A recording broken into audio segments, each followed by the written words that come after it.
জিন্দাবাদ জিন্দাবাদ জিন্দাবাদ জিন্দাবাদ। দুর্নীতিগ্রস্ত সেক্রেটারি পদত্যাগ করতে হবে করতে হবে করতে হবে। দুর্নীতিগ্রস্ত সেক্রেটারি করতে হবে করতে হবে করতে হবে। দুর্নীতিগ্রস্ত সম্পাদক আফসার আলী শেখের পদত্যাগ করতে হবে করতে হবে করতে হবে। চাষিকে ধান কিনতে হবে কিনতে হবে কিনতে হবে।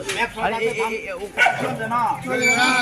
চাষিকে ধান নবায়ন কৃষি উন্নয়ন সমবায় সমিতিতে এখানকার যে সম্পাদক আফসার আলী শেখ, সে দীর্ঘদিন থেকে স্বাধীনভাবে দুর্নীতি করে চলেছে এখানে।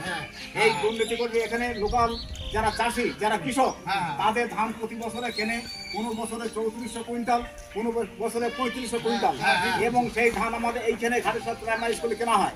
কিন্তু দেখা যাচ্ছে যে 22-23 অর্থবর্ষে সেই ধান কিনেছে নোয়াপাড়া 2 নম্বর গ্রাম পঞ্চায়েতের অধীন সোনাতলা স্কুল মাঠ, সেখানে ধান কিনেছে 20,117.44 কুইন্টাল, এবং সেই ধানগুলো কিনেছে করিমপুর, কালীগঞ্জ, দেওট্ট, নাকাশিপাড়া, শান্তিপুর, চাপড়া এই এলাকা যারা ফরে তাদের ধানগুলো কিনেছে, এবং ধানগুলো কিনে অধিক পরিমাণে টাকা তাদের সঙ্গে লোপাট করেছে। এবং এই ধানগুলো সমস্ত কিছু রানাঘাট যে মিল আছে অন্নধাত্রী মিল, সেই মিলকে দিয়েছে। সেই মিল এখন বর্তমান সিবিআইয়ের অধীনে এবং সিল করে দিয়েছে। এবং তাই নয়, এই সমবায় সমিতির এলাকাতে প্রতি বছরে এরা ফারাক্কা যাচ্ছে 75,000 টাকা খরচ, দীঘায় যাচ্ছে 80,000 টাকা খরচ, সমস্ত সমবায় সমিতির অর্থে। এবং এই সমিতির অর্থে স্ট্যাম্প প্যান কিনেছে 35 টাকা দাম, প্রত্যেকে 26 জন নিয়েছে একটা করে, এবং সেক্রেটারি 1 লাখ নিয়েছে 2টো ফ্যান। এবং শুধু তাই নয়, এই সমবায় সমিতির সেক্রেটারি আফসার আলী শেখ সে বেআইনিভাবে অবৈধভাবে সে 3 ভাই 3 বোন সবাইকে ফাঁকি দিয়ে ওয়ারিশ শংসাপত্র তুলেছে একটা, যে আফসার আলী শেখ ছাড়া দিতে কোনো ওয়ারিশ নাই। সেই ওয়ারিশ সার্টিফিকেট দিয়ে ওর বাবার বিকৃত সম্পত্তিগুলো কিনে সেই দলিলগুলো নিয়ে এই সমিতি সে 2 লক্ষ টাকা লোনের জন্য দরখাস্ত করেছে। এবং শুধু তাই নয়, দীর্ঘদিন ধরে দুর্নীতি চলছে। এখানকার যে দায়িত্বপ্রাপ্ত সম্পাদক আফসার আলী শেখ, সে নিজে স্বাধীনভাবে দিনের পর দিন দুর্নীতি করে চলেছে। এবং এখানে কৃষকদের যে ধান কেনার কথা, যারা এখানে লোনি মেম্বার তারা লোন নিয়েছে, ধান দিয়ে তাদের লোন শোধ করবে। কিন্তু 22-23 অর্থবর্ষে দেখা যাচ্ছে যে সে এখানকার কৃষকদের ধান না কিনে কৃষকদের কাছে বিশ্বাসঘাতকতা করে সে নোয়াপাড়া 2 নম্বর গ্রাম পঞ্চায়েতের অধীন সোনাতলা MSK মাঠে ধান ক্রয়ের ডেট ফিক্স করেছে। এবং সবথেকে বড় যে হয়েছে, এই সমিতির সম্পাদক তার মোবাইলে তার পাসওয়ার্ড, তার OTP, তার ফিঙ্গারপ্রিন্ট দিয়ে সে নিজে ধান বিক্রি করেছে। এবং ধানগুলো ক্রয় করেছে কালীগঞ্জ, করিমপুর, দেওট্ট, নাকাশিপাড়া, শান্তিপুর, চাপড়া এই এলাকার যারা ফরে যারা দালাল তাদের সঙ্গে ধানগুলো ক্রয় করেছে, এবং তাদের কাছ থেকে একটা বড় অঙ্ক টাকা ও লোপাট করেছে। এটা কি করতে পারে? হ্যাঁ, সে করেছে, সে করতে পারে, যেহেতু সে সেক্রেটারি, তার ক্ষমতা আছে, সে করেছে। কিন্তু আমি মনে করি যে এখানে দালাল চক্রের মাধ্যমে সে ধান ক্রয় করেছে, এবং বড় টাকা আত্মসাৎ করেছে। এবং এই আত্মসাৎ যে করেছে, আমরা চাচ্ছি যে অবিলম্বে এই সম্পাদকের অপসারণ এবং আইনানুগ ব্যবস্থা এবং গ্রেপ্তার করা দরকার। এর আগে কোথাও কি অভিযোগ জানিয়েছেন? আমরা এই বিষয়ে অভিযোগ করেছি ARCS Nadia range, SPIO Krishnanagar, জেলা শাসক, BDO, CI এবং কমিউনিটি সাপ্লাই কর্পোরেশন কলকাতা।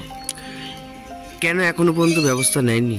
এখনো পর্যন্ত কেন ব্যবস্থা নেয় না আমরা তদন্ত করছি। কেন যে ব্যবস্থা নিচ্ছে না এই বিষয়ে আমরা এখনো অন্ধকারের মধ্যে আছি। এই যে ব্যবস্থা নিচ্ছে না, যেহেতু উনি একটা তৃণমূলের বড় নেতা, উনি এলাকার যারা প্রভাবশালী ব্যক্তি এবং যারা ক্ষমতায় আছে সেই প্রভাবশালী নেতাদের সহযোগিতার জন্য এবং তাদের বাধার জন্য উচ্চ নেতৃত্ব এর কোনো অ্যাকশন নিতে পারছেন না। প্রভাবশালী নেতা যোগ আছে বলে আমি মনে করি যে প্রভাবশালী নেতার এর সঙ্গে হাত আছে। কি চাইছেন এখন? আমরা চাচ্ছি যে অবিলম্বে সেক্রেটারি পদত্যাগ করতে হবে এবং গ্রেপ্তার করতে হবে এবং আইনানুগ ব্যবস্থা করতে হবে। যদি না হয়, কোনো রকম কিছু না হয়, কি করবেন আগামী? যদি না হয় তাহলে মহামান্য হাইকোর্ট আদালতের দ্বারস্থ হবে। কি নাম যার বিরুদ্ধে অভিযোগ করছে? আফসার আলী শেখ। কি করেন তিনি? উনি কিছুই করেন, এই দালালেই এটা পেশা। কতজন চাষি এখানে ধান বিক্রি করে? এখানে মোটামুটি কৃষক আছে 642 জন। তার বাইরের থেকে কি তারা ধান কিনছে বলে অভিযোগ? বাইরে থেকে ধান কিনছে, মানে বিভিন্ন সব এলাকা, এই ব্লকের মধ্যেও না। আচ্ছা, কোথায় গিয়ে ধানটা বিক্রি করছে বলে মনে করেন? ধানগুলো বিক্রি করছে রানাঘাট যে মিল আছে অন্নধাত্রী মিল, সেই মিলে। সেটা কি সিবিআই আন্ডারে যেটা হ্যাঁ, পড়ছে? যেটা সিবিআই আন্ডারে সিল করা আছে। রকিবুল রহমানের? হ্যাঁ, ওকুল রহমান। আচ্ছা, এই আদৌ কি সেই সম্পূর্ণ ধান কেনা হয়েছিল বলে মনে করেন? আদৌ সম্পূর্ণ বলতে আমার এলাকার চাষিতে ধান তো কেমন হয়ে যাবে, মানে বিভিন্ন বিধানসভার ধানটা ওই 20,117.44 কুইন্টাল ধান কিনেছে। এই তথ্য আছে, যেহেতু ওদের সমবায় সমিতি যে প্রতিবেদন তৈরি করেছে সেই প্রতিবেদনের মধ্যে উল্লেখ আছে ওটা। মানে আমি বলুন, এই ধানটা যে আদৌ কেনা হয়েছে আমার সন্দেহ, আমার ধারণা এটা প্যাড ওয়ার্ক হয়েছে। মানে টাকা আত্মসাৎ হ্যাঁ, হয়েছে। টাকা আত্মসাৎ করেছে, প্যাড ওয়ার্ক করেছে। আপনার নাম? আমার নাম ইসলাম আলী শেখ। আপনি কে?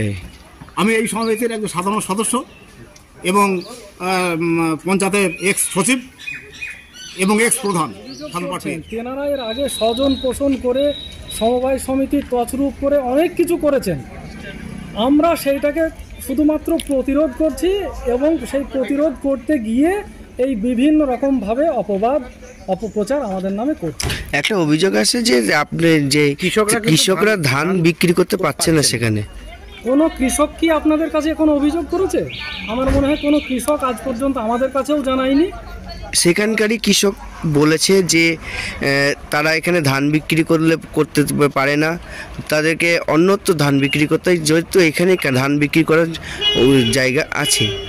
এটা সম্পূর্ণ মিথ্যা এবং ভিত্তিহীন। আমাদের কাছে কোনো চাষি নিয়ে গিয়ে ধান দিতে পারেনি, ফিরে এসে এরকম চাষি একটাও নেই। আপনার নাম? আমার নাম আফসার আলী শেখ।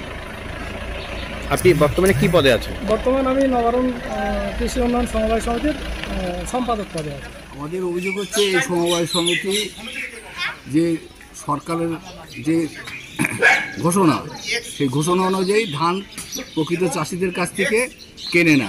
একজন ওদের পেটোয়া লোকেদের কাছ থেকে কিনেছে, আর বাকিটা হচ্ছে খরিদের কাছ থেকে কিনেছে, আর বাকিটা বাইরে থেকে এই সমবায়ের টাকায় কিনে তারা মিলে বিক্রি করে তারা টাকাটা নিজেরা নিয়েছে। তার কোনো এফেক্ট, তার কোনো লাভ এই সমবায় পায়নি।